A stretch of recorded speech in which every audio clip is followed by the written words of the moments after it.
21 godinu kasnije saznaće se i stručno potvrditi ono što se znalo istoga dana. Pokušano je Halilovićevo ubijstvo kao i ubijstvo svih članova njegove porodice. Mediha Halilović i Edin Rondić bit će ubijeni od posljedica djelovanja podmetnute eksplozivne naprave na balkonu stana porodice Halilović.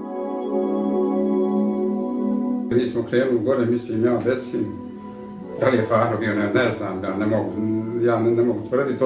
Ušli smo u stan, sve je to bilo puno prašine i na onom dijelu tamo, dakle unutrašnjem dijelu balkona, odnosno zida od sobe, vidjeli su se geleri, vidjeli se...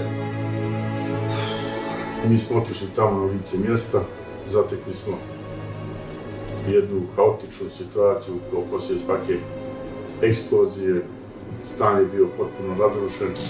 Ono što je u ljudskom smislu je bilo vrlo dramatično, da sam i ja i ne znam još nekoliko tih momaka učestvovali u skupljanju dijelova tijela.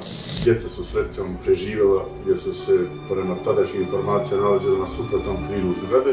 Onda je Aziz Rondić rahmetli, on je preselio posle rata, u jednom trenutku uzviknuo: braćo, evo Dine. Da smo mi svi krenuli prema balkonu. Znao sam da sad i ona tu negdje mora biti. Dok Aziz opet rahmetli nije uzviknuo eno ime Dihe, i tada sam rahmetli majku vidio na travnjaku ispred stana kako leži. I to je bio zadnji prizor koji sam, kada je ona u pitanju, vidio u životu, i tako smo se rastali.